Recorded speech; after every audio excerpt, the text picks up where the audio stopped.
नमस्कार मित्रांनो, या मावशीने आपल्याला कॉल केलेला आहे. आमच्याकडे असे 1500 कोंबडे आहेत. तर हे सर्व विक्रीसाठी आहेत. तर मावशी हे कशासाठी विक्री करणार? गटारी स्पेशल म्हणून. गटारीसाठी.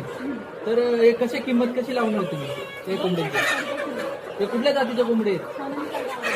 सोनाली गावरान कोंबडे आहेत. तर मावशी गटारी स्पेशलसाठी कोंबडे विक्रीसाठी काढलेले आहेत. तर हे 270 रुपये किलोनी विक्रीसाठी काढलेले आहेत. तर आणि नगानी पाहिजे तर 320 रुपये किलोनी.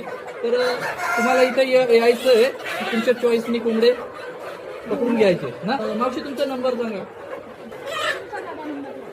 तर मावशी त्यांचा नंबर देत नाही, त्यांचा घरचा प्रॉब्लेम थोडा. तर आपलाच नंबर समोर दिसत असेल, तुम्ही त्या नंबरवर कॉल करा. तुम्हाला हे गावरान सोनाली जातीचे कोंबडे मिळून जातील. पाहिजे तेवढे तुम्हाला 100 पाहिजे 100 मिळतील, 50 पाहिजे तर 50. तर कमीत कमी किती देता मावशी तुम्ही? 2-4 रुपये देता का? 2-4 पण देतील, पण ते थोडे महाग देतील हो ना. तर ज्यांना कोणाला पाहिजे कमीत कमी 25 कोंबडे तुम्हाला ह्या रेटनी मिळतील.